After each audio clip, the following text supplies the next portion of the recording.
Magandang umaga, kumusta po? Narito po ulit ang update natin para sa lagay ng ating panahon.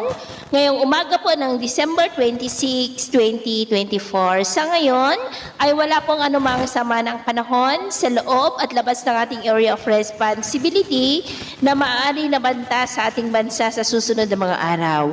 Ang hanging amihan ay bahagya rin na humina pero may shear line ngayon na magdudulot ng maulan na panahon dyan po sa silangan ng Luzon at easterlies naman ang umiiral sa may Visayas at Mindanao. At sa ating long range forecast, wala pong bagyo na namamataan na tatawid po dito sa ating kalupaan hanggang sa matapos ang taon na ito, pero hindi pa rin inaalis na may banta ng sama ng panahon na mabubuo sa susunod na mga araw sa silangan ng ating bansa at ang development pa rin ng mayan ang ating babantayan kung matutuloy o hindi. At sa lagay ng ating panahon, ngayong madaling araw ay may mga isolated rains sa may Cagayan Valley, lalo na sa silangang bahagi, Quezon, Camarines Provinces, Catanduanes, Palawan, Eastern Samar, Caraga, Davao Region, ilang bahagi ng Sorsogon, Zamboanga at Sulu Archipelago. At mamaya po ay sisikat ang araw sa malaking bahagi ng bansa pero may tsansa pa rin ng cloudy skies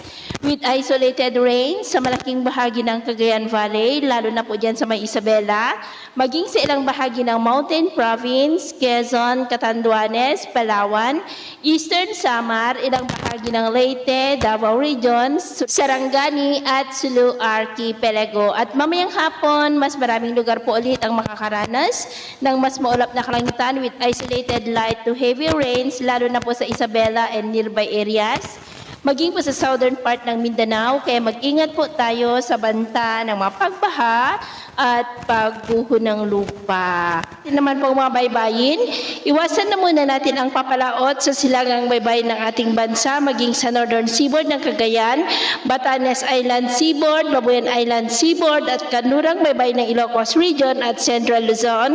Ilang mga alon po dyan ay posible na aabot hanggang sa 2 to 5 meters height, kaya hanggat maaari ay iwasan na po muna natin ang papalaot dyan sa mga may kulay pula para mas makaiwas sa mga sakunang pangkaragatan. So ito po ang latest update natin sa araw na ito. Ako po muli si James na nagsasabing sa kahit ng pagsubok po na darating sa ating buhay, huwag na huwag po tayong mawawalan ng pag-asa. Thank you and God bless.